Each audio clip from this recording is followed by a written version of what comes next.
In today's episode of the Cliff Ravenscraft Show, I want to talk about breaking the fear barrier, a journey towards being the fullest expression of who you are in the world. And I'm going to share a little bit of my own journey of how I've navigated from one transition to another, reinventing myself over and over again. If you are struggling to go out and boldly be the fullest expression of who you are without any fear, then this is the episode for you. Are you ready to take your message, your business, and your life to the next level? Want to learn from someone with more than a decade of experience, training tens of thousands of people from all around the world? Hi, Cliff. This is Pauline from Auckland, New Zealand. John from Calgary, Alberta. Amy Porterfield. Michael Hyatt. Dan here from Dunedin, New Zealand. Ray Edwards. Mark Mason. Mike Stelzner. Pat from Smart Passive Income. It's Darren from Melbourne, Australia. Now is the time to live the life of your dreams and do the work you feel most called to do in the world. Welcome to the Cliff Ravenscraft Show. Here's your host, Cliff Ravenscraft. I am so glad that you have tuned in to this particular episode. And I can tell you right now, this episode is so important to me as far as the topic that this is the fifth time I'm attempting to record this. I've recorded 4 full versions of this episode prior to this, and none of them were good enough. And it doesn't actually have to do anything with the whole fear of being the fullest expression of myself. It's just that I have plenty of time before it's time to release a new episode of the Cliff Ravenscraft Show. I just put an episode out a few days ago, and the versions of what I created, the first 2 versions were just, they were under a false narrative, and I didn't like how I was saying what I was saying because it wasn't in alignment with what I know to be true today, or at least what I feel is true today. And then the 3rd and the 4th versions, they were good enough. And if it were time for me to release a new episode of the Cliff Ravenscraft Show, I would have put them out, but I wouldn't have been happy with them because, quite frankly, I was reading too much from the script that I had written, and I write one specific way and I speak another. And so I've decided I've got plenty of time. I'm going to go and kind of give you an off-the-cuff, unscripted version of this very important topic, which is breaking free from the 4 most common fears that would hold you back from being the fullest expression of who you truly are in the world. Throughout my life, I've experienced these 4 main fears. I've experienced a ton of fears, but there are 4 main fears that have come up over and over again in my life and have come up over and over again in the lives of everyone who is daring to do something new in their life that they've never done before, to break free from the norm of what has come to be expected from them. Now, many of you have been following my journey over the years. Some of you know the transition I made from the idea of I'm studying to be a pastor, and my greatest dream and vision in the world was to be the head pastor of my own church one day. At the same time, I was studying for that and also became ordained through the process and doing associate pastor and stuff. I made the transition from that dream to, you know what, I'm working in the family business. My mom and dad own this insurance agency. My grandfather started in 1937. I am incredibly financially successful. Plus, I am really, truly serving at the fullest expression of what I feel to be in service to others. I've got about 16,000 people in my community that are clients, and I'm sitting here having conversations with people in very real, authentic crisis moments in their lives. Now, I had the opportunity to speak to people in crisis moments in their lives in ministry, but not nearly as much as I did on a weekly and monthly basis for more than a decade of my life as an insurance agent. So I made that transition. It's like, you know what? I don't think I'd ever take a full-time pastor position of a church given what I have experienced over here. And then there was a time I started podcasting as a hobby with my wife, and we ended up growing an audience in the hundreds of thousands. Then all of a sudden, I saw that as the fullest expression of what I most wanted to do in the world. And to make the leap from a lifetime as an employee to becoming a full-time self-employed business owner, and to do this when I made this decision in 2007, and there was already a forecast of what was going to happen in 2008. There were people already left and right. Most of my friends who had the highest paying jobs relative to where I was, they were being laid off. Like, for some of them were laid off for 6 months and still couldn't get a job being paid what they were paid prior to getting laid off. And here I was voluntarily leaving that level of pay behind to go pursue my what? In their minds, a hobby as a full-time career. And not only a hobby as a full-time career, but a hobby doing a industry that's not even an industry yet. In fact, the people who were at the top of podcasting at that time, the people with the most success in podcasting, had all stated that podcasting had plateaued, that podcasting is dead. They said there's no future in podcasting. And some of my friends and my peers, they knew that this is what I was pursuing, and they knew that a little bit about this forecast of the financial situation. And here I was, a father of 3 young children, a sole income earner with a stay-at-home mom taking care of our kids, and I am this responsible person, and yet here I am slowly stepping away from ministry stuff to pursue this podcasting hobby thing, and then leaving a solid career option. I mean, this is like, you don't have any more job security than what Cliff Ravenscraft had in 2007. And here I am walking away from all of that to go out and do what? So that I could be more free to be myself, so I could express myself more openly, so that I could record podcast content any time of the day, so I could choose what hours I work and what hours I sit down and respond to emails and facilitate conversations and community and have phone calls with people and all this other stuff. It's like, Cliff, dude, grow up, become responsible. These are the voices of some people in my life at the time, and certainly they were the voices in my head. And so I had a lot of fears in that transition, and I had actually made another transition when I said, you know what, I think I'm done with podcast consulting. You know, all day, every day, answering these mind-numbing questions that anybody could Google. Yes, I love that I have the ability to teach these people and help them put their voice out into the world and overcome these things. But when 10 hours a day is answering questions that have nothing to do with anyone's real exploration of becoming the fullest version of themselves, I'm just helping them overcome a technical hurdle. There's so many people out there that could help them overcome a technical hurdle. I want to help them overcome things that you're not going to find in an instant search on a Google search or a YouTube video or anything else. I wanted to help people really discover what beliefs, thoughts, emotions, and behaviors, the things that keep repeatedly showing up in their life, the things where they've been praying for decades that they could get beyond these recycled thoughts, feelings, emotions, and behaviors, but yet they make no forward progress.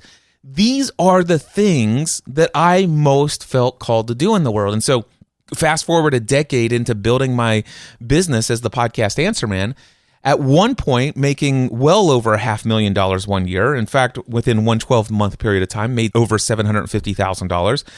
And it didn't happen overnight. It was a lot of work to get to that level.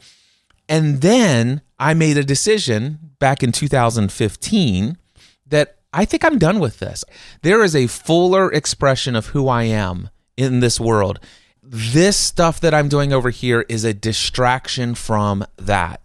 If you were to ask me, Cliff, if money were no object, what would you do? The picture did not look like what I was doing. And so I wanted to be done with that and transition again. But there was a lot of fears. And there were voices in my real personal life said, Cliff, whatever you do, don't shut this down. You'd be irresponsible to not hire somebody to handle all those support tickets, to have somebody else create this and to do all of this. And what they didn't understand is, number one, I wanted an immediate cessation of all of those technical questions. And I knew that I would need to build something new. And during that process, I had zero desire at the time to go and manage a new team and to create this business that operates under me.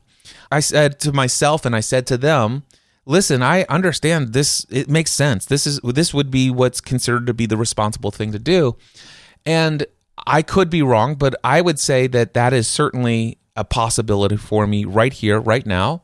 But I also see that as a real possibility at any point in the future. I don't think that this opportunity will go away. And if at some point down the road that possibility is no longer there, then the question is was it the right decision now? Anyway, I want to go be the fullest expression of myself. And I had to overcome my fear of my closest friends and some mentors in my life of going against their wisdom, their advice.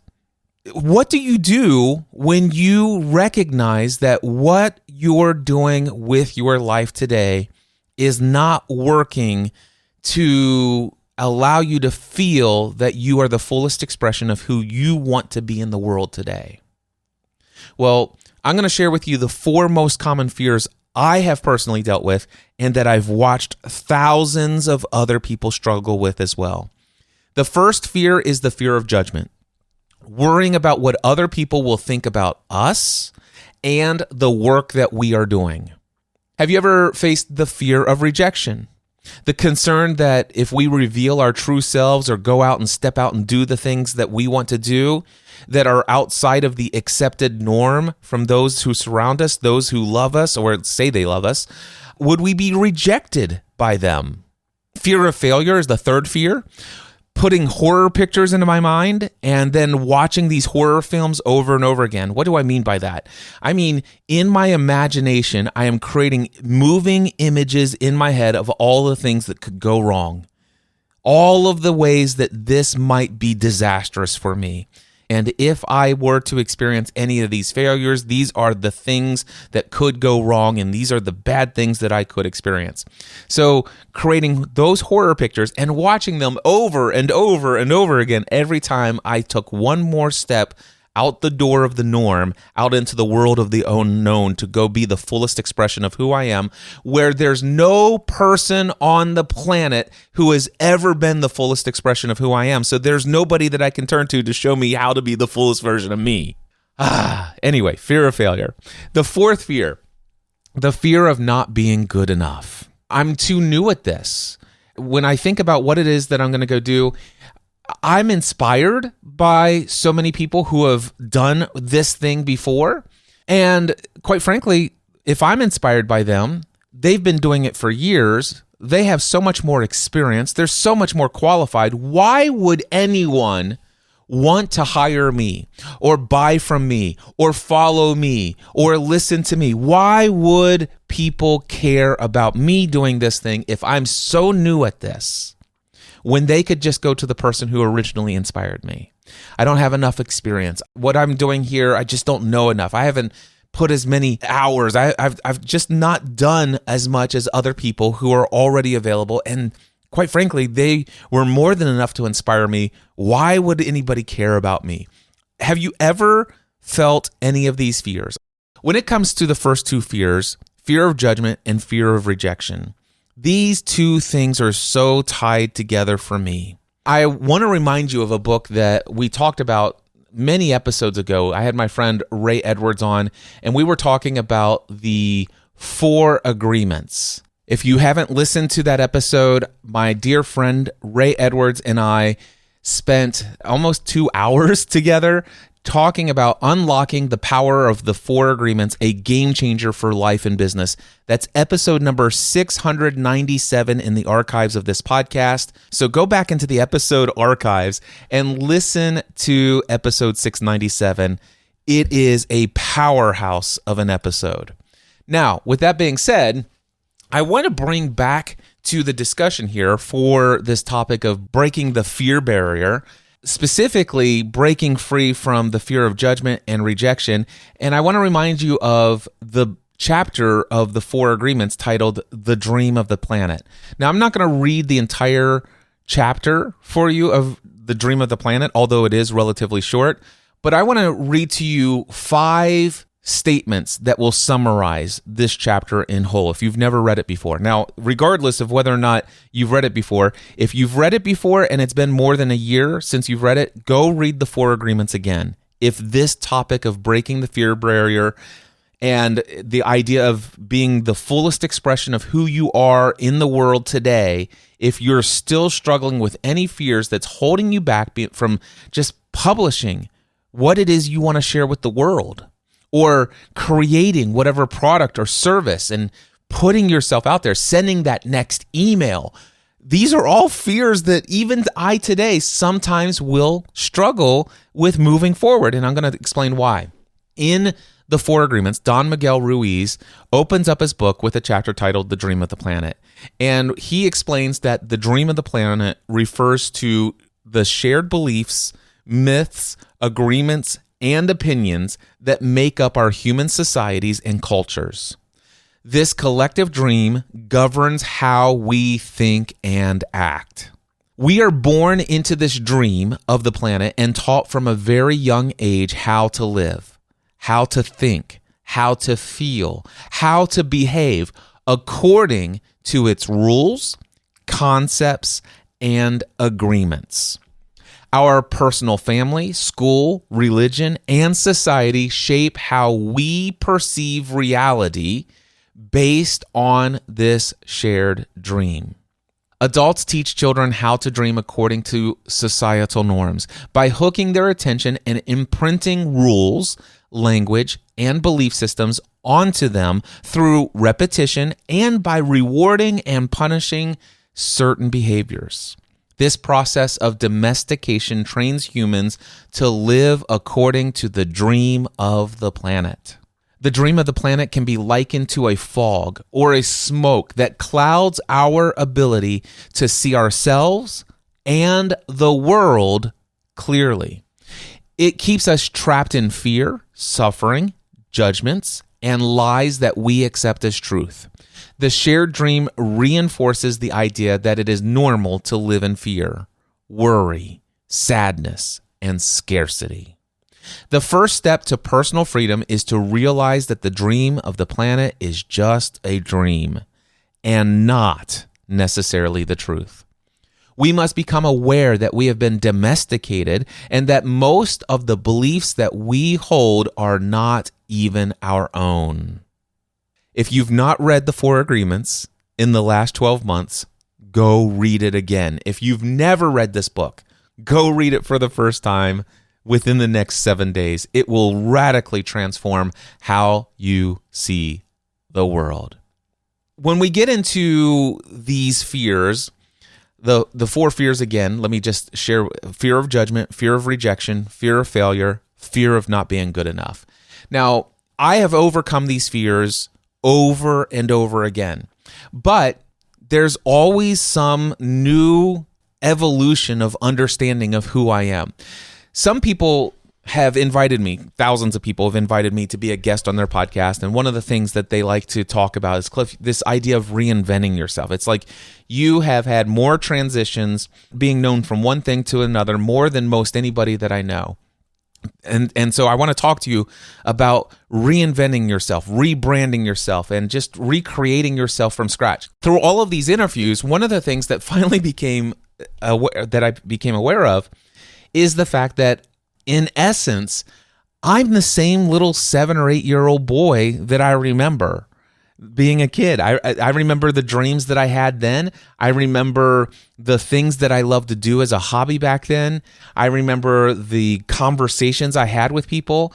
And I remember just my overall feel of what I most enjoyed doing in life. And what I was doing at 7 or 8 years old are very much in line with what I'm doing today. At the core, I believe very much so that I came into the world to be who I am, at least the fullest expression of it, as who I am today. But over time, I had been taught that, oh, you like to do this? Well, then you should study this in school, and you should go and get this degree, and you should have this, and here are the career options that are available to you. And I'm like, oh, is that how the world works? as a kid, I'm very impressionable.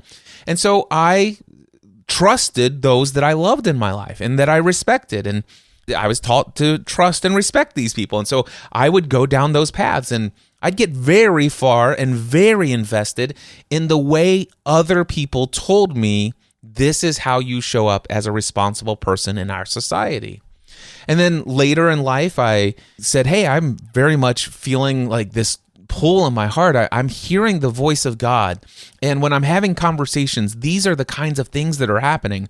And I'm talking like I'm 18 years old. You know, the people are suggesting, it's like, wow, you know what, maybe Cliff, one day you're going to be a pastor, maybe one day this. And then when I get married in 1996, I have a similar conversation with my pastor at the time. He says, hey, let's bring this to the church board and see what they say. And they're like, oh, Cliff, well, it's clear that this is what's going on for you, and this is what this means.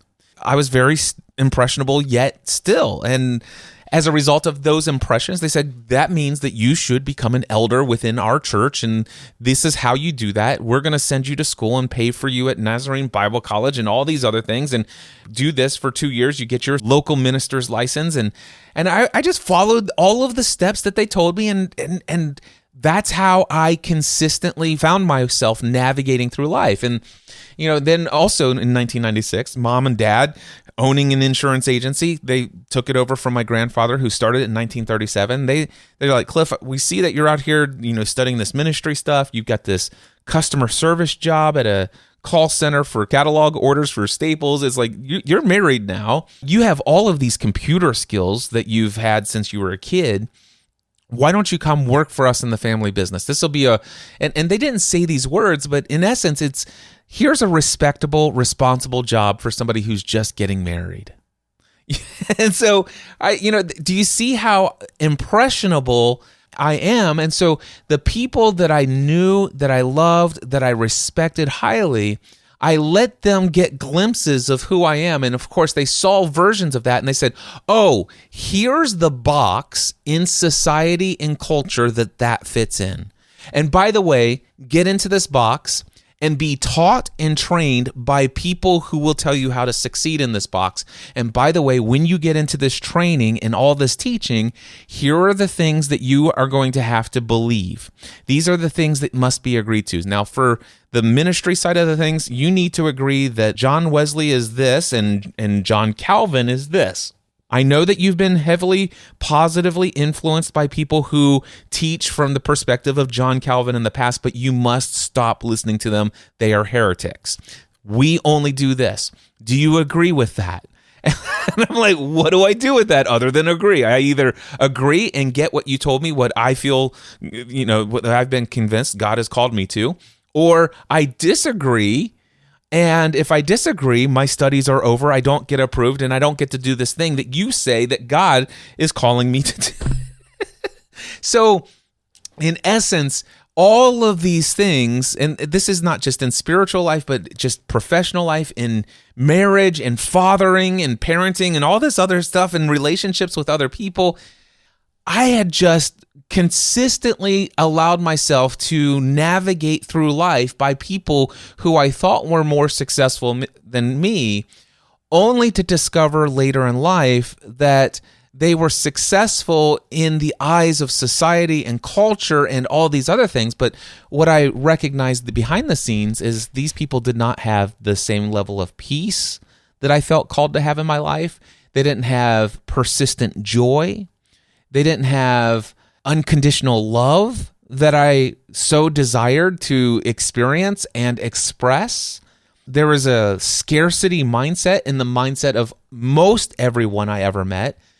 And I realized that these people are, quote unquote, being celebrated for success, but yet they're out there with the same addictions and lack of peace as anybody else, anywhere else in the world. And it's like, there are very few people that I see that are living authentic to who they are and experiencing high levels of peace, love, joy, and abundance on a consistent, ongoing basis. And yes, I found a few of them, a very few, inside of the institution of the Christian walk that I was brought up in, I saw a few of them who were very happy and at peace and love and did incredibly well of living a life fully lived, alive in their career of choice. But that was, we're talking about maybe 1 out of 1,000. And it seemed like everybody else out there were just really in the rat race. And I don't have to argue for this. I know you know this to be true. You see the rat race. There's entire genres of film and books and material and stories. And what do we do oftentimes when we are in the rat race? We look for ways to escape the life that we're living. It's why we live for vacations, we live for weekends, we live for the next binge-worthy show on a streaming service or whatever the case may be. We jump into all of these things. What I discovered through this journey is that I'm not reinventing myself. I'm actually rediscovering who I authentically am. I'm rediscovering the essence of my being as I am deconstructing all of the beliefs that I adopted throughout my journey since I was a kid that are limited boxes that say, here are the rules and don't draw outside of the lines and you must conform to these things to be accepted and to be lauded and celebrated as a success. But there's all sorts of poems that says most men live lives of quiet desperation. And I've seen this. I was a part of that system. Not to mention the fact that it is very possible for somebody within a faith tradition to show up every church service, preach the most profound messages, to have a large audience, to have various different followings online today, and all these other things. Meanwhile, struggling with addiction, struggling with isolation and loneliness, and hidden stuff that they won't tell their family about, and things are crumbling internally for them. They are so far out of alignment and feel isolated and alone, and their lives are falling apart, but yet they're celebrated as the pinnacle of success and the role models for other people in this place. And it's not just any one place. This is any time I find that people are limiting the fullest expression of who they are. And every single time I've done that and became aware of it, I'm like, I can't do this anymore. So there was a time when I couldn't do the ministry leadership of what was being expected. It's like, Cliff, if you were truly a man of God, you would definitely not question the elders of our church who have volunteered you to go and do these things. You would just do it. You can't tell me that you love God and tell me that this ministry over here that we volunteered you for and that requires about 15 to 20 hours a month of your time, you can't tell me that you love God and are unwilling to see this as something that God wants you to do when the elders of our church have heard from God this is what you ought to do. And I'm like, okay, I cannot live the fullest expression of who I am in my relationship with God and stay here. And so I made that break, and that was a transition. And it was not an easy one. There were the four fears: the fear of being judged, the fear of being rejected, the fear of walking out and being a failure, and the fear of not being good enough on my own. I struggled when I made that. And then for a long time, I'm like, okay, this insurance agent, this seems to be the thing. Even though every time the rules changed and I had to read and study whole documents of new materials and they've changed the laws and all this other stuff. And these are important things that I know and memorize and study and that I have the inside out information on. And when the rules change, I have to know all of the clients I sold previous policies to who now are no longer covered by these things. If they choose to move from one company to another and they have a new policy with new language, man, you miss one little detail and it could cost people hundreds of thousands, if not millions of dollars of financial situation. And I would be responsible for that. And did I have a passion for learning and studying those things? No, I promise you that was not the fullest expression of who I am. Did I do it because I was taught this is the responsible thing? And listen, there's no easy road to life and the more you hate your job, the more you get paid. And I had all sorts of beliefs about all sorts of things. But eventually I came to the realization, it's like, no, Cliff, there is a potential for a life for you where you make a living providing for your family, but where most of what you're doing is what you feel most called to do, to speak with your voice, to have an impact, to influence people, to help them overcome anything that limits them from being who they feel called to be in this world. And if you can help people do that through the content that you create and through helping them launch podcasts, and they'll be paying you, and dude, this is a much fuller expression of who you are. And so, yes, it was a fuller expression of who I am. But I then slowly adopted that the fullest expression of who I am is this podcast consultant. This is how I can continue to do all of these things. But eventually, after a decade of doing these things and getting to a certain level of success, I found most of my day was outside of what I felt most called to do in the world. And so I had to experience this unlearning of all of these things. What if I just stop? What if I deconstruct all the things that I've been taught about life and success, and what if I begin to look to see if there are alternative ways to live? And I study a lot of alternative ways to live, and as I'm going through these things, I'm like, wow. And I always like to ask myself, if money were no object, what would I do? And then, of course, the voice, but money is an object. You have this and you have these responsibilities. Yeah, but okay, I get that. But let's just say, if money were no object, what would I do? And then if I would go do that, is there a way that I could get what was required from a financial perspective to do the things that I feel called to do on the financial side and actually spend my time doing this? And so it's always been a filtering of that, the fullest expression of who I am. It's not that I am evolving in who I am. I've come to believe today that who I am, the essence, my core, has always been who I was when I first came into this world. And throughout my lifetime, I've made a lot of agreements with the thoughts and belief systems and the societal norms and the ways to be accepted and not rejected by others. I've allowed all of that to put limiting filters on being the fullest expression. So in essence, it's like, hey, Cliff, it's great that you have these traits. Some of those you'll find hobbies to let that kind of show up in your life. You can go on trips and vacations here and there and stuff like that. But when it comes down to it, you must find something, do something, even if you don't love it, just to make ends meet. Maybe one day you can retire and be that fullest expression of yourself. That's kind of the mentality that I grew up with. So do you get where I'm coming from on this? All right. So my guess is that if you're still listening to me, you may have some feeling like there's something you're meant to do, something that you've been trying to do for the last several weeks, something that you've been trying to move forward on over the last several months, or maybe the last several decades of your life. But you've tried it, and every single time you get those fear-based voices in your head. You lack the understanding of your true, unique voice, and you're afraid to put it out there, afraid of this judgment, afraid of this rejection, afraid that you might fail, that you're not somehow good enough.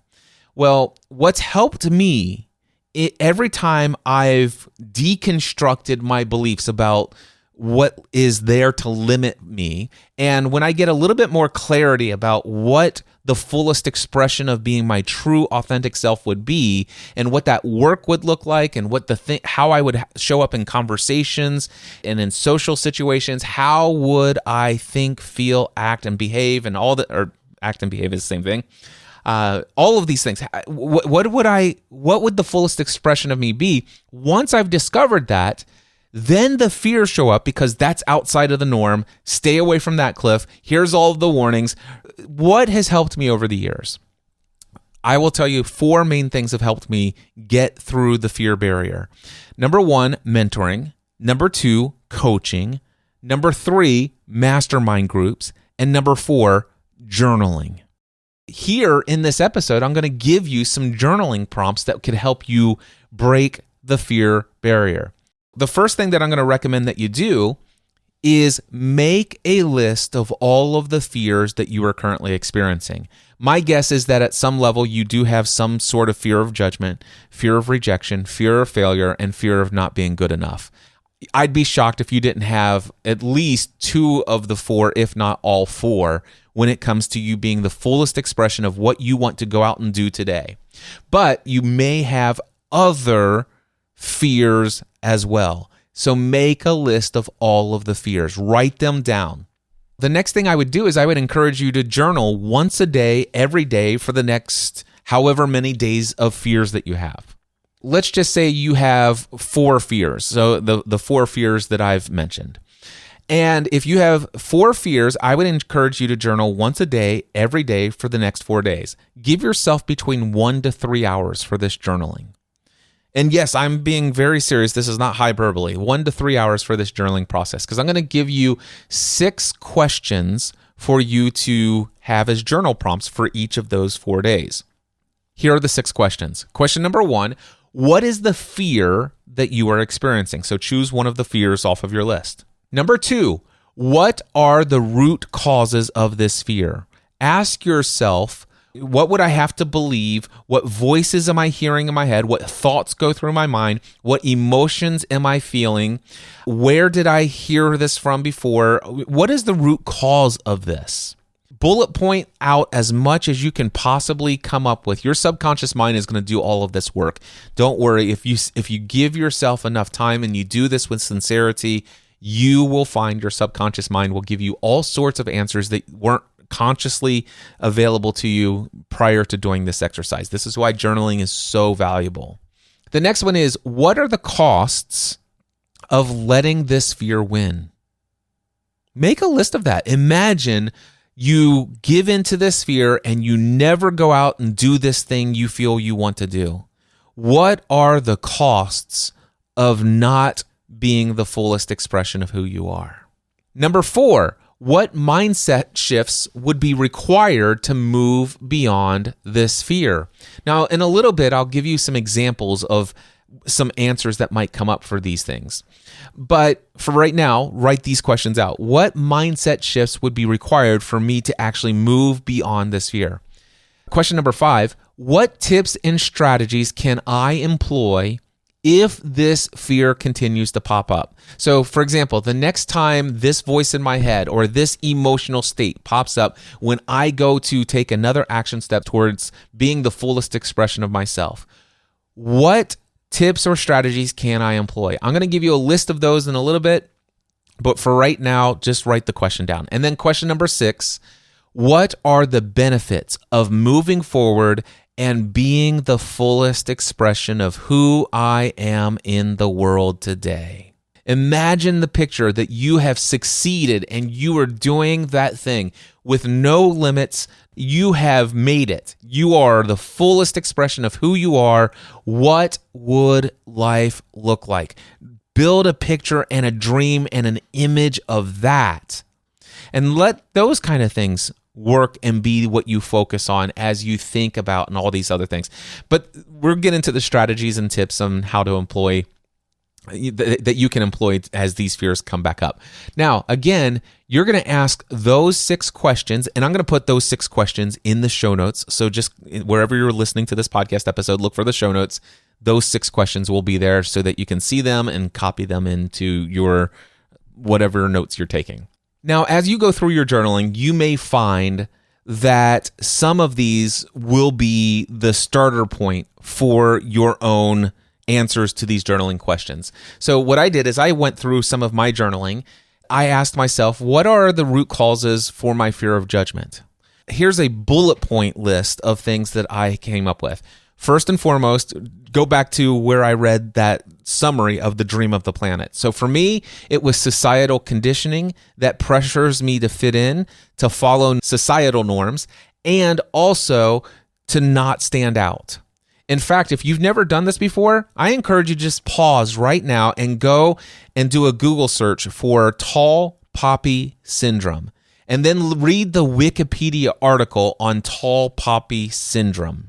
That's one of the root causes for the fear of judgment. Another one is, wanting to fit in and be accepted by others. For me, every time I've stepped out, I have found there were people who loved me as long as I lived in alignment with their norms, their expectations, their way of seeing the world. But if all of a sudden I started to live my life a little bit more authentically to my own version of this way of seeing that thing, all of a sudden some of those people no longer accepted me. They distanced themselves from me. They put me out of their fellowship. Not only that, in some cases, root cause, I've been criticized or even ridiculed by people that I thought loved me.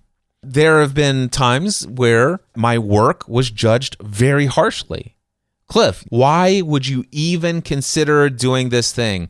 You just said in your podcast the other day how you did this and you got these results. That's obviously a failure. How long will you put your family through this miserable test and experiment of you trying to make your hobby into a full-time living? Why don't you go back to your parents and get your day job back? I will tell you, that played into my own emotional baggage that I had at the time. Fear of being judged, root cause, I've been judged. I've been criticized. I've been ridiculed. I've been rejected. Those are some of the root cause of the fear of judgment that I've come up with for myself and I've witnessed in others over the years.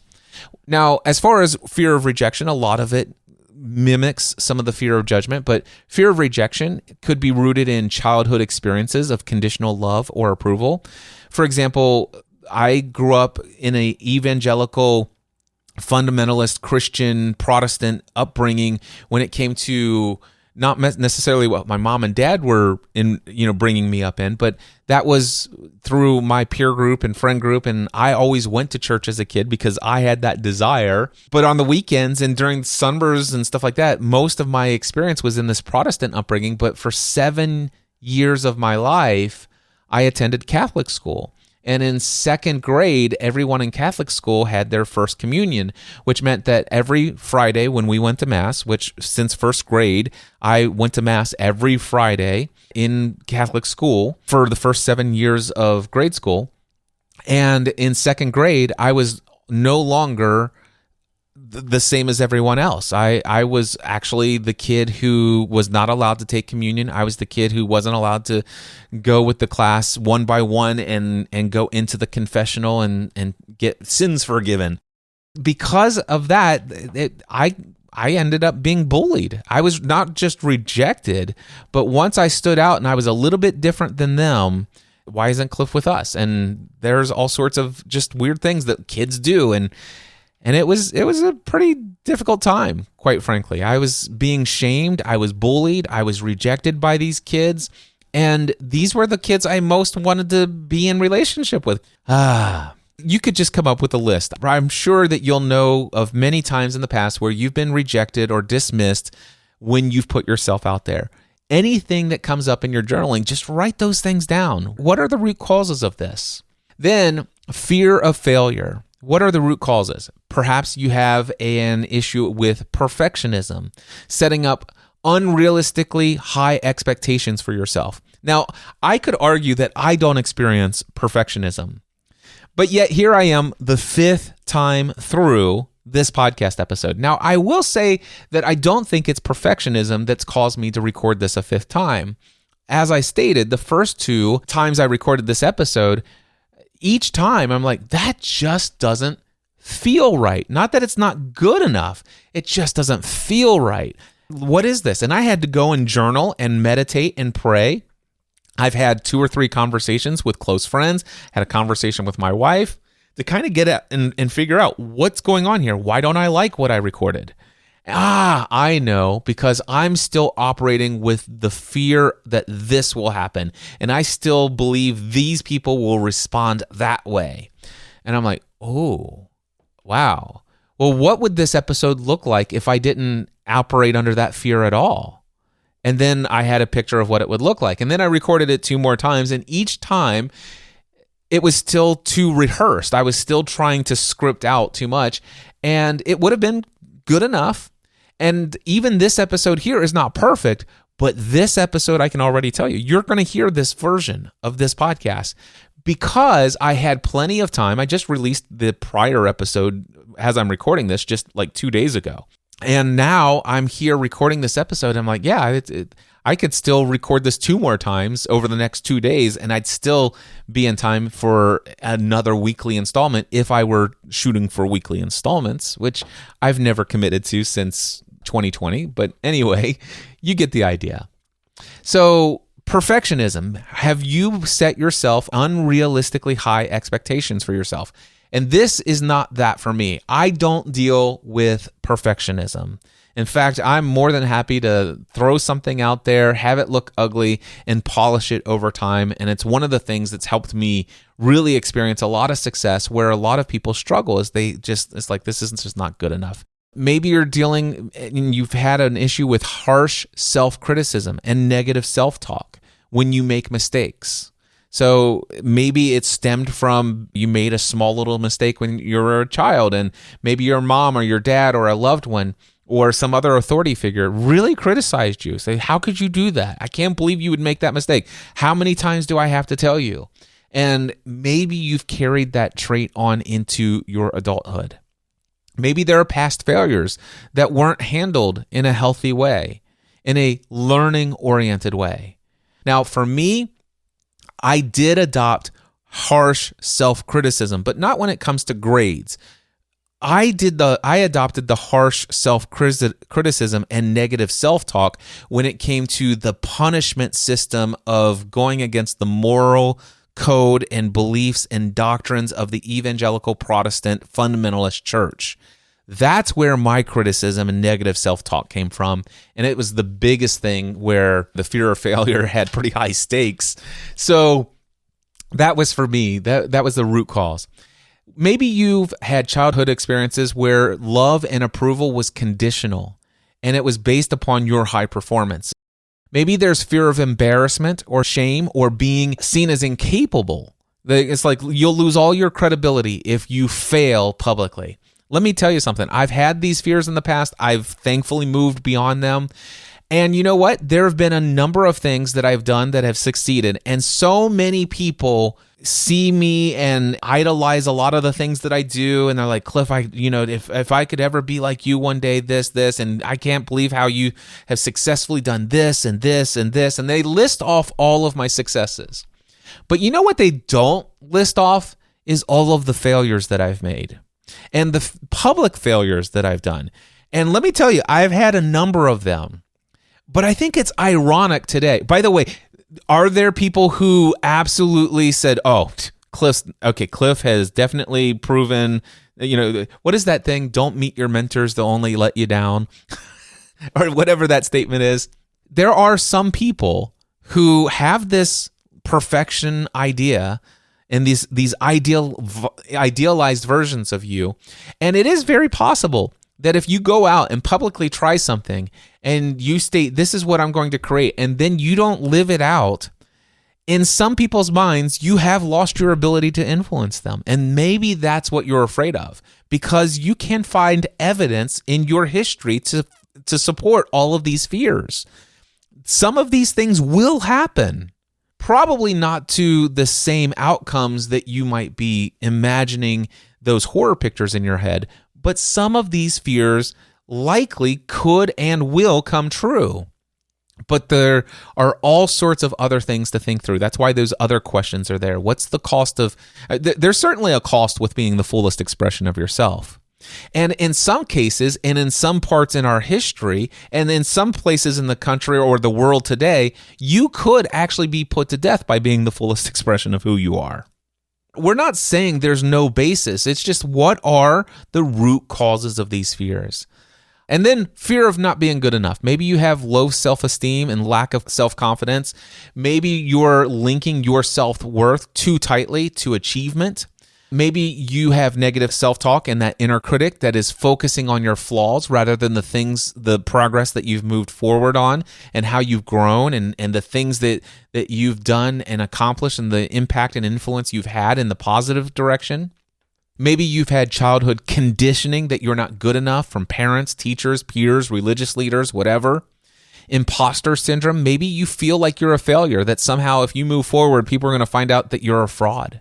I know that one's coming out. How many countless episodes have I done on this topic, imposter syndrome? Maybe you have a chronic issue of comparing yourself unfavorably to other people. Comparing yourself, just put a stop to it. It's a root cause of that fear of not being good enough. Minimizing your own skills and accomplishment, belief that you don't have anything unique to offer, and assuming other people out there who are inherently more capable and more qualified and more experienced, so therefore, why bother? So those are some of the root causes for some of the most common fears that keep us from breaking this fear barrier, allowing us to be the fullest expression of who we are. I then went into my journal entries and my coaching conversations with my coaches and my mentors and my mastermind groups. I went back and thought about some of these times when I wanted to step out of the norm yet again. I asked myself, what are the costs of letting these fears win? And here are 9 bullet point items that I came up with. First is getting stuck in stagnation rather than experiencing growth. And let me tell you, there were times when I had this dream, this new vision of something I wanted to do that's outside of the norm, that's not culturally accepted, and I was afraid, and I let my fear hold me there for several days, several weeks, several months, in some cases, more than a year or two before I finally broke the fear barrier. And every single minute of those hours, days, weeks, months, and in some cases years, I felt stagnation. I just felt the life draining from me. I felt the life being sucked out of my soul. Now, my belief system doesn't even think that that's a possibility, but the metaphor, I think you can understand. It's just like, it's like you're sucking my will to live. That is a cost of letting these fears win. What about letting criticism or rejection have power over my choices? I'm literally allowing other people to tell me what I can or should do with my life. All of my choices are made based upon whether or not I will be accepted or appreciated by a certain group of people. As long as this group of people can agree with me and support me and encourage me, then I will proceed. Now, they made the choice for me. I didn't make the choice for myself. So in essence, I've given away my freedom. Number 3, feeling powerless and trapped by the limitations that I've placed upon myself. Now, I can tell you that I used to have a victim mindset, and I used to think of it as the limitations other people placed on me. But today, I take full ownership of my life, and there's never been a time throughout my lifetime where anyone has ever put a limitation on me. It was only the way that I was perceiving the importance of their acceptance that put a limitation on me. And once I broke up with the importance of other people's acceptance, the limitations just disappeared. But it wasn't an easy process. There's a lot that went into it. 4th item here, sacrificing fulfillment and joy by avoiding risk. And I will tell you, I've lived a couple of years of my life in just the most horrific experience of life. Just powerless, depressed, lethargic. I could care less about myself or others because it's like but yet on the outside, I'm being lauded as a success. Man, Cliff, I'll never forget November 2014, people standing ovation at Platform Conference, people coming up to me after I did my talk for Michael Hyatt's conference, and they're like, Cliff, I want to be just like you. You're such a role model for me. I've been following you for years. What people didn't know is that I was dead inside at that time. Now, I was able to go up and play the part, and I was able to do it incredibly successfully. And sure, I could make $500,000 that year, and I did. Actually, over $500,000 that year. But I was dead inside. People didn't know this. Well, very few people knew this.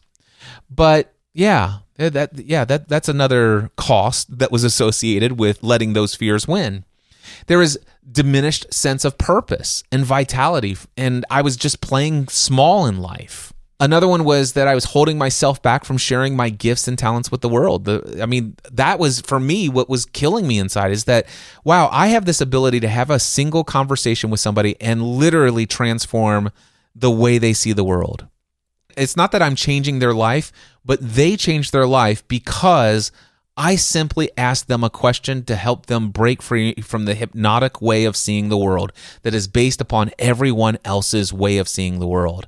And what I did is I just asked a couple of questions to get to know who this person truly is at their essence, at their core. I know some key questions that I could ask that will draw out that person who is at your essence and core identity. And then I can ask a handful of questions in a very specific way, and you will begin to wake up from the dream of the planet.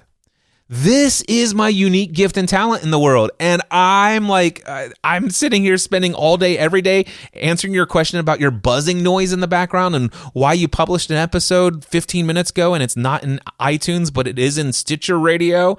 And I'm like, oh, what cable do I need when I bought a different piece of equipment than what you recommended, but I bought everything else? Can you tell me what cable I need? And having 10 hours of that a day, it was keeping me. I was making lots of money doing it, but it was keeping me from sharing my gifts and talents with the world. And then number 8 on my list was not contributing my unique perspectives and my talents to make a difference. And number 9, missing out on opportunities to connect with others and build real, true, authentic, meaningful relationships. Now, here are a couple of the common mindset shifts that I had to make and that I help thousands of people make. First is the shift from fear of other people's opinions to unconditional love and approval for myself. I had to completely break up with any and all opinions of other people, because any opinions from others that would break my relationship with them, their love for me is conditional. As long as Cliff doesn't go outside of the box of what I believe and how I perceive and how I see things, then I love this guy. But as soon as he starts going down this path, or he says these things and he steps outside of this religious box or whatever the case may be, I no longer can be in that perfect union, friendship, love for Cliff Ravenscraft, chatting with him for countless hours, all this other stuff. All of that's over. That was conditional love. And I just broke up with conditional love. I only am concerned about unconditional love. And if I genuinely have unconditional love with a person or a community of people, then anything that I do and experience and express as the fullest version of myself, it's not a big deal. By the way, for those of you who need to make this mindset shift, I encourage you again, I urge you, read the book, The 4 Agreements. And if you've read it once before and it's been more than a year, read it again. And specifically, take every syllable of every word to heart where it says, don't take anything personally. Another shift that I've needed to make and I've helped other people make throughout the years, shift from fear of failure to the power of learning. Listen, failure is absolutely a part of growth. It is feedback. It is nothing more than that. In some ways, there's really no such thing as failure. There's only learning. Failure might be more in line with the just giving up on what you know to be your desired outcome. When I started my business, full-time self-employed, was building my podcast Answer Man brand. Many of you know the story. I only made $11,000 net income. If you only knew the countless failures I had during that first year of business. And I was an emotional mess. I didn't know anything about emotional intelligence at the time. I didn't know anything. I had no strategies for how to control my emotional state. And I was messed up with a belief system that I won't even go into the belief system that I had in this episode. It's not the purpose of it. But, oh my gosh, I failed constantly. And as a result of those failures, I did experience a lot of emotional roller coaster rides, the lowest lows, but also because I knew I was creating, according to what I saw at the time, the fullest expression of being myself, I also had my highest highs. But man, if I knew back then what I knew today, I would not have had to go so deep down into the valley. And quite frankly, I could actually have benefited from not going so high on the emotional scale as well. A little bit more equanimity in my life and in my journey during that first year might have been a little bit more valuable and could have kept me from being in the hospital and almost dying after my first year in business. Just saying. Maybe if you want to avoid some of those peaks and valleys, going so high and so low, so close to the sun and so, I don't know what the opposite metaphor would be, going pretty low. But I have a feeling that if this is resonating with you, you know how low it can go. Anyway, failure is a part of growth.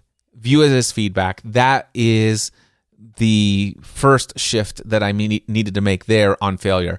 No need to be perfect. Explore experimentation. I don't care if any plan that I'm coming up with the first time, what are the chances that I have a new idea, I create a plan, and boom, it works right out of the gate? It sometimes happens. It's maybe 1 in a 1,000. But most of the time, it's like, okay, here's a plan. I have every reason right now to believe that this will work based upon what I read and studied and what other people have told me. But when I implement the plan, it's crickets. And I lost $38,000 as a result. It's like, whoa, wow, that hurt. But it's okay. Let's take what I learned and let's try this again. We're not going to make that mistake again. Only to make some of the mistakes again. And it's like, oh, yikes, that did not feel good. I didn't die. And keep evaluating and taking different approaches over and over again. The other one is just focus on gaining wisdom from both your successes and setbacks. Ultimately, that's how you get better and better and create more efficient, more productive plans in the future. Everything that I do today can be informed by not just what I learned from my successes, but also my failures. And because I have more failures than I do successes, I've learned a lot more from those. So, shift from fear of failure to the power of learning. I'll just share one more shift with you. The shift from fear of not being good enough to the absolute commitment to authentic self-expression. Here's what I've learned. I am already enough. There is no need for me to prove my worth to anyone. That's it. That's my stance today. If you were to come to, let's just say, Podcast Movement in Denver, Colorado, and you see me in person compared to the last time you saw me prior to COVID, you may see that there's a physical shift in my body once again. And there's all sorts of reasons for that. But what I will tell you is when I went to Social Media Marketing World in San Diego here in 2023, oh my gosh, I didn't realize just how much I was still had this fear of being the fullest version of who I am at the time. Somebody who had this amazing fitness journey and this thing, and then all of a sudden, since COVID, my focus and attention went other directions, and my routines of going to the gym was shut down, and for months they said you can't even come here anymore, and just all this other stuff that I allowed to be a part of my life, which I'm today thankful for because it woke me up again, breaking me out of the hypnotic rhythm of what I had been doing, and it helped me yet again deconstruct some beliefs about myself. I put a lot of time, effort, and energy where I used to spend sometimes 3 to 6 hours in the gym. I started spending somewhere between 3 to 5 hours a day every single day reading things on a spiritual level and breaking outside of what I had always stayed away from in the past. For the first 47 years of my life, I only allowed myself to explore my relationship with God from a biblical, Protestant, evangelical, and even fundamentalist perspective. And I had been conditioned and trained and taught that any exploration outside of that is not only dangerous, it's evil, and it will lead you and anyone that you influence into the eternal damnation and pits of hell. That's what I grew up in. And not only did I grow up in it and I was conditioned, but more than 20 years of my life, I taught it. I conditioned other people with those beliefs. Well, as a result of 2020, a lot of things have shifted. I've began to explore way outside of the Protestant evangelical Christian way of seeing the world and relationship with God. I have explored Hinduism, Buddhism, Taoism, Stoicism, Sikhism, Druidism, shamanism, and I've developed incredibly meaningful, close, personal relationships. I hired somebody who would be considered to be a shaman / new age spiritual. I don't even know, but I hired somebody for 6 months to coach me through a very different path of spiritual development, way outside of the norm. And by the way, if this is the fullest expression of some of the things that I bring to the table today, and this is what's really helped me. I've come to this place where, wow, I'm already enough. There is no need to prove my self-worth. It's not a number on the scale. It's not the number of followers I have in any social platform. It's not the number of people on my mailing list. It's not the amount of money I'm making in my business every month. It's not any of these things. At my core of who I am, which, by the way, I have a different view of who I am today than who I thought I was more than 3.5 years ago. More than 3.5 years ago, I was a very ego-driven person. And by ego-driven, I mean from a spiritual perspective, meaning that my persona and my beliefs and my personality and all of my memories and all of my past behaviors and all of these things that I thought is who I am. I am Cliff Ravenscraft. I am this body. I am these past experiences. I am all of these things. That was my ego. And I was trying to make sure that my ego fit in with the societal norms. But I've gone through a journey of spiritual awakening, and I've gone through a journey of deconstruction, and I have come to understand, at least for myself, that I am not the Cliff Ravenscraft who you might think of me as. But instead, and this has come out a little bits and pieces here in the Cliff Ravenscraft Show, there's a episode titled Divine Spiritual Being Having a Human Experience. In fact, if you wanted to go into the archives, that was episode 681, released back on May 12th of 2022. And also, if you are interested in learning more, check out encouragingothersthroughchrist.com. This is a podcast that I started way back when I was still very much in ministry as a Protestant, evangelical, fundamentalist Christian pastor part-time. This podcast, Encouraging Others Through Christ, has been relaunched many different times throughout the years, and also, by the way, was just recently relaunched 2 weeks ago, and has now been moved over to cliffravenscraft.com. For the first time ever, you can get my faith-based or spiritual-based podcast on my cliffravenscraft.com professional website.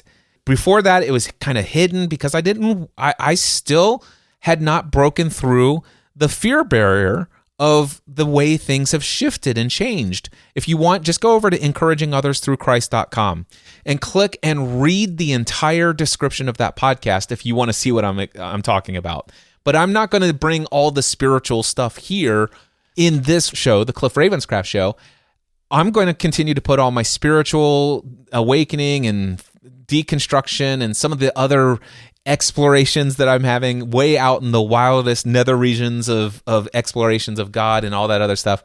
That stuff is really where most of my passion is today. So for the last 3.5 years, 3 to 5 hours a day, I have 1,700 and what is it? Hold on. I just looked. It is 1,793 pages of notes from things that I've learned through my explorations. And most days, I'm not actually taking notes on what I'm reading. I'm just highlighting books and things of that nature. So anyway, all of that to say that I've come to this place where I'm already enough. There is no need to prove my worth to anyone. Sure, I took my eye off the ball. My routines have changed, my physical appearance.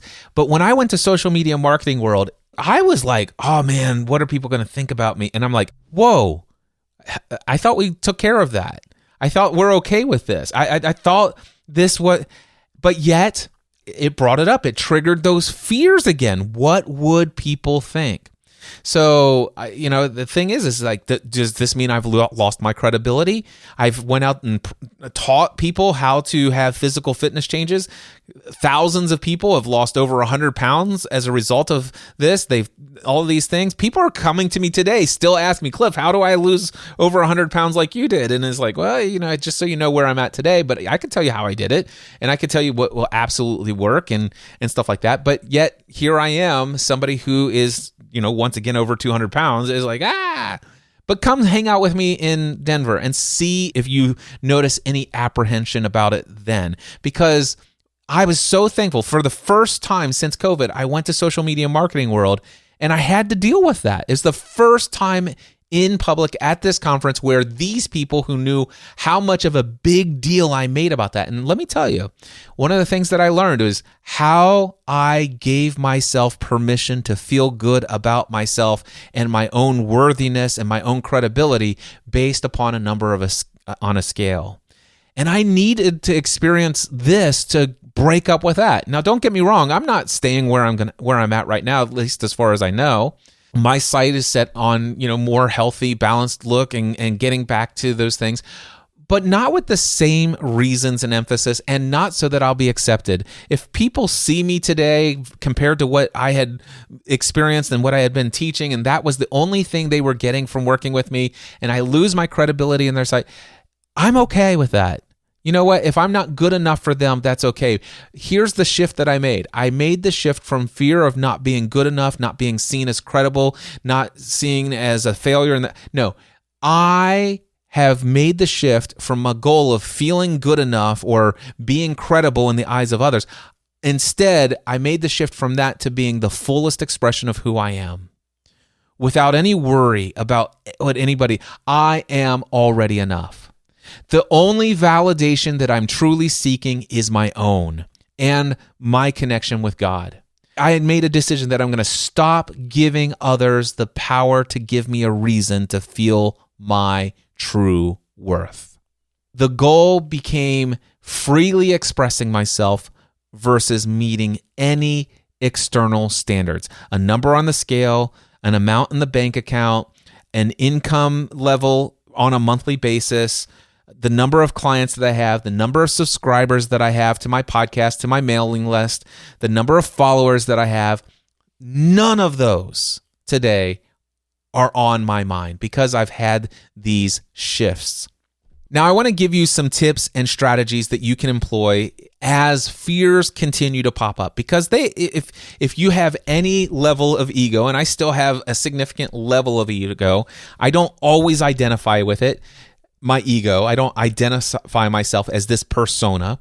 However, there are times that I slip back into it for varying lengths of times and certain little seasons here and there. But when I do, fears pop up, and that's okay. I've learned it's a part of the process, a part of the journey of being a human. So with that, what are some of the strategies and tips that you can employ when fear comes up? First, I encourage you to sit with the discomfort of fear. Stop resisting it. Stop pushing the fear away, and just let yourself feel it in your body. And then what I would encourage you to do is talk to people about it. Talk to people you trust. Talk to somebody that loves you unconditionally. If you can't find such a person, I'd love to offer my services as a mentor or a coach. If you are a business owner, I encourage you to join one of my mastermind groups because I create that safe environment. Or whether it's you and God in a journal, sit with the discomfort, don't avoid it, write about it, talk about it, process it. That fear is there for a reason, and many times it can help you avoid going out and being the fullest expression of yourself and burning all sorts of bridges that don't need to be burned. By the way, that's the reason the first two versions of this podcast will never be heard publicly. All right, the next one, release the need for control and certainty, and embrace unpredictability. For many years of my life, certainty was my number one value. Today, certainty is at the lowest of my 6 human needs. Today, growth and contribution are at the top of my list. I would say that connection and love is right there next. And then variety is there. And at some level, an only ego-driven level of it, and I tried to let ego not get too much of the reins, if you will, but significance is there. As far as certainty, I believe in a concept called wu-wei, and it is going with the flow of life. So, for example, if I were to be hiking through the wilderness and there's a river, a rushing river that comes through, if I were walking along the bank of the river and the bank that I was on started to slide and I fell into this rushing river, I'm not going to try to swim against the current and try to get back up to the place where I fell in and climb up that embankment. That would likely cause me to drown. This is what I know, and this is how I used to approach things in my life. But instead, what I would do is I would allow myself to find myself flowing with the current and the stream of this rushing river, and I would let it carry me down, even if it's miles away, way off the beaten path, way outside of what I even know as far as this territory. But I'd let it carry me, and I'd try to use my body and the flow and the current to get me to a place where I could actually see downstream, a place where it would be safe for me to navigate and potentially get out of this rushing river or this current. And that's what I would do. And then I would slowly get myself back out of the river, and I could be who knows how far away from my original destination, but I'm alive.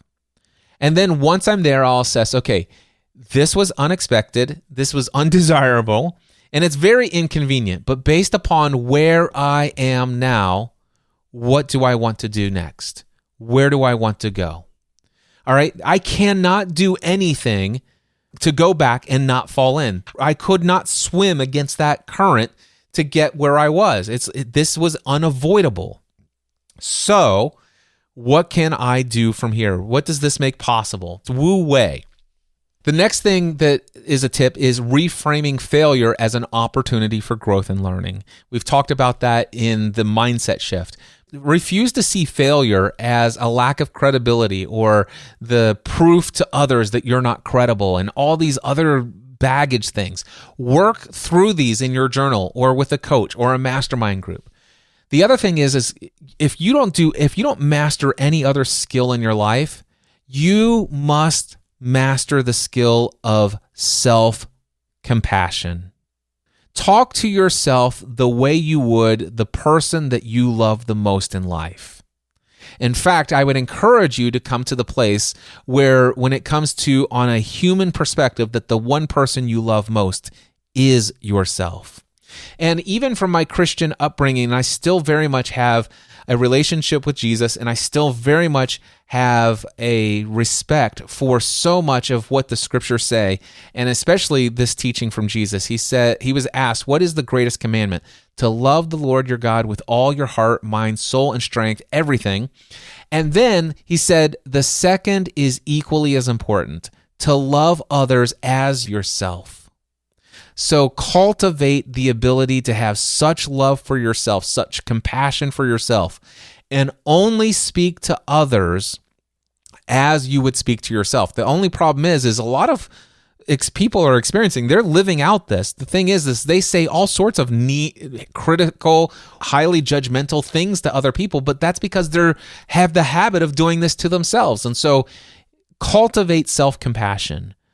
The next one is focus on enjoying the process, and don't only push off your enjoyment and peace and abundance and all of the feelings of freedom. Don't see all of that at the end of reaching the goal, but see the abundance and freedom and peace that's available to you every step of every day. If you could only understand the power of the present moment and how it's truly the only thing that ever has existed for you and only ever will exist for you, the present moment, don't lose any ounce of your peace, your love, your joy, your abundance, your freedom that is the essence and core of who you are in every present moment and the only present moment you have ever experienced in life. Live life to the fullest, enjoying the process, not only the goals that are met. The next one is make sure that you are celebrating the small wins and give yourself credit for progress. Also, limit consumption of negative media. Matter of fact, just limit consumption of negative input, whether that's friends that you have conversations with, whether that's social media doom scrolling, whether that's listening to the news media, whether that's hearing conversations about people telling you their beliefs about how bad things are. All of these things, limit your consumption of negative input. The next one is put an end to comparison. Stop comparing yourself to other people in whatever it is that you're trying to accomplish. It's never served anyone. Now, it's nice to use people as role models. It's nice to have them as inspiration for you on your journey, but you will never be that person. You will never be the fullest expression of any person that you can think of. You can only ever be the fullest expression of you. And some people say only compare yourself to who you were yesterday. All I can say is that who I am today is already perfect based upon what I have to work with, and I'm going to work with this, and I'm going to do the best I can and be the fullest expression of who I am today. And you know what? I may end up reverting and having and dealing with some of the things that I've thought that I previously mastered before. Go back just a few moments ago to my discussion about my weight currently. You know, the thing is I'm not even comparing my weight and success, my physical fitness journey, who I am today, even to myself in the past, because even that is a false comparison. So if you would want my tip on a strategy that you can employ when fear comes up, put an end to comparison altogether. And now that I say it out loud, yeah, not even yourself in the past. Just put an end to comparison. All right. The next one, drop the desire for perfect. Perfect is just not in the realm of this physical world we live in. There's always going to be some way that you or somebody else could see it as being better. And if you wait until perfect comes along, chances are you're not going to make much forward progress. The next one is visualize yourself succeeding and tune out self-doubt. There's so much about the law of attraction I could bring in here. And if you haven't listened to episode 705, my friend Megan and I just briefly talked about the law of attraction and how to manifest success and dreams. It's just an overview, an introduction to that topic. I have an entire workshop session in my Free the Dream workshop where I talk about law of attraction and meditation and visualization and how to succeed and all these other things. But if I could just give you a bullet point here, visualize yourself succeeding and tune out the self-doubt. The next one is practice courage by incrementally putting yourself out there. Now, what are the benefits of moving forward and being the fullest expression of who you are in this world? Well, first of all, there's the feeling of freedom, that you can literally choose to own every aspect of your life. Not conforming to other people's expectations lets me determine my own path. I don't have to choose the paths that other people have paved. I can create and pave my own path in life. The next one is that it fosters a deeper sense of fulfillment and alignment with my own core values. And you know what I've learned? It's okay to choose my own values. It's okay to reevaluate my values and shift those. It's okay to break up with old beliefs and adopt new ones. I love this. I give myself the space to explore my passions and nurture my true spirit. My self-esteem stems from self-approval, not external validation. Staying true to myself expands my capacity for compassion and joy in this world. No matter what's going on in the lives of other people and in my own life, the amount of compassion and joy I'm able to experience in every present moment of life, which is the only moment that's ever existed, is just unlimited. My courage and vulnerability can inspire others to live more authentically. And also, if I step out and truly radiate the fullest expression of who I am in every area of my life, my vibe will attract my tribe. It will allow others to connect deeply with me as they appreciate the true, real, authentic version of who I am.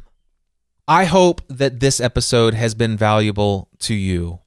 And if you have ever struggled with being the fullest expression of who you are, those fears that you have, they're real. You have lots of evidence to support the fact that you have these fears. It's been trained within us. I mean, some of the things that I am doing in the world today and expressing through my Encouraging Others Through Christ podcast over at encouragingothersthroughchrist.com, there are things that I say in that podcast that would have been worthy of putting me to death in history. With that being said, I have adopted and moved forward through all of these fears, and I still have them come up. And I employ these techniques, these strategies, these tips to help me get through. I still have mentors in my life. I'm occasionally hiring coaches in specific areas of my life. I'm still part of a mastermind group that I've met with every week since October 2010. I facilitate my own mastermind groups, and I journal like no one's business. Hours every day devoted to the exploration and processing the experience that I'm having through life so that I can be the fullest expression of who I am in the world. If you'd like help in becoming the fullest expression of who you are in this world, if you aren't quite sure who you are, what your dreams are, I'd love to help you through those things as well. First of all, if you are a business owner, I highly encourage you to check out the Next Level Mastermind over at nextlevelmastermind.info, where you can do life with other business owners who are out there pushing the boundaries of what other people say we should do in this world, creating businesses that are the reflection of our true, authentic self, living a life of fulfillment and prosperity. Check it out, nextlevelmastermind.info. Regardless if you're a business owner or not, that doesn't matter.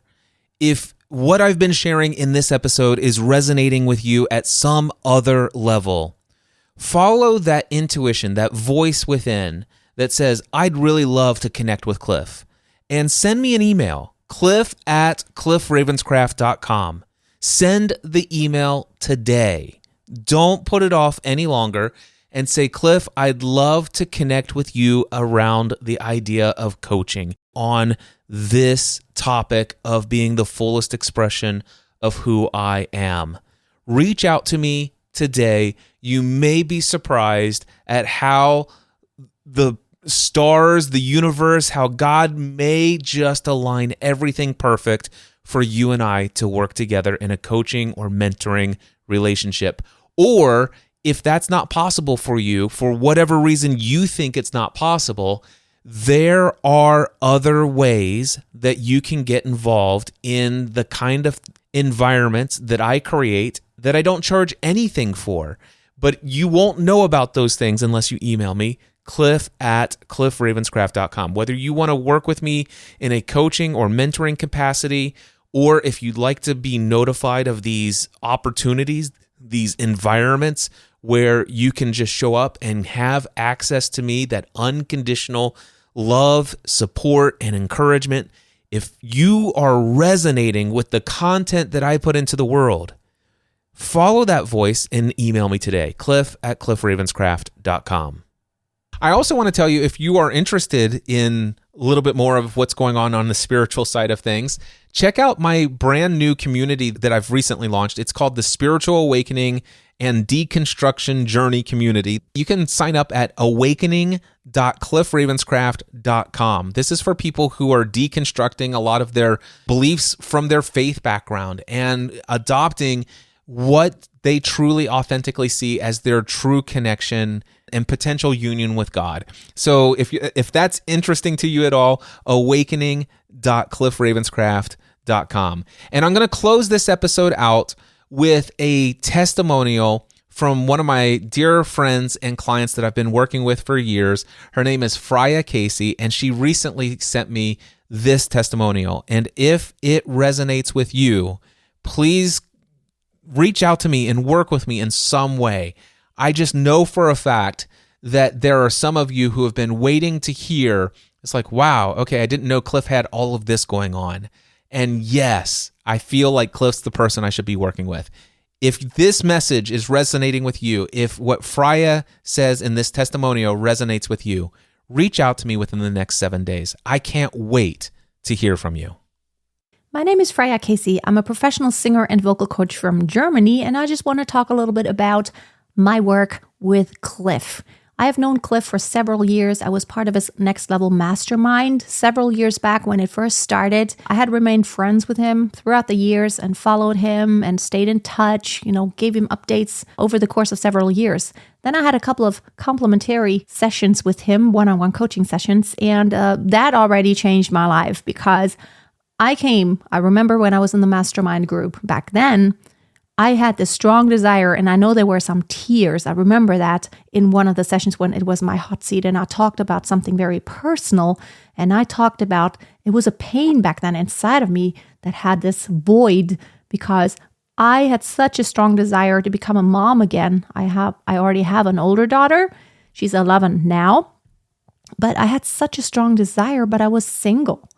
I am still single, but because of all my conversations with Cliff and him just allowing me to open my mind to the unconventional and to think differently, I actually have now 18-month-old twins that I conceived through embryo adoption, and I couldn't be happier. He helped me just not worry about what anyone thinks, but fulfill my dreams, and it's the best thing that ever happened to me. And I contribute a lot of the decision making, the way it went, to my conversations with Cliff. Not only that, I also started one-on-one coaching with him last year, so about 9 months ago. I remember I just came kind of out of that time in my life where, little twins, it's crazy. But I had just started working in my business again. And yes, working in my business. That's the key. Limited amount of time, but I was stuck at this 4 to 5K revenue a month, and I felt like I was spinning my wheels. I wanted more, but I never was able to achieve that. We set goals, we worked on my mind, and everything that we talked about resulted in me by the end of 2022, which is last year, by having increased my income to, reach the 10K revenue mark per month. Now, fast forward, now we're in mid-2023. I'm about to reach the 20K mark.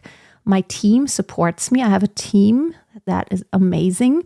I want to really scale even more because I really have big dreams. And we work so much on my mindset and talk. It's just about asking the right questions. It's not like he's coaching me. He's not telling me what to do. He's just triggering thought processes and challenging the way I have my beliefs set and the way I see things, just to grow spiritually, to be more conscious. And when you're conscious, something really wonderful happens. You start having things on your radar that you didn't know you could do or that you didn't know existed before. All the possibilities are on your radar. And basically, it's very exciting to get up every morning and knowing, because you have proven it, that whatever it is that you want to create, you can do anything. As long as it doesn't defy the laws of physics here on Earth, you can do it. And I'm so excited every single day. I have much bigger dreams, but so far everything has come true. And I will continue working with Cliff. And I highly recommend, if you have dreams that still are just a dream and not a reality yet in this experience that we're having here, please consider doing a complimentary coaching session with Cliff. It has truly changed my life.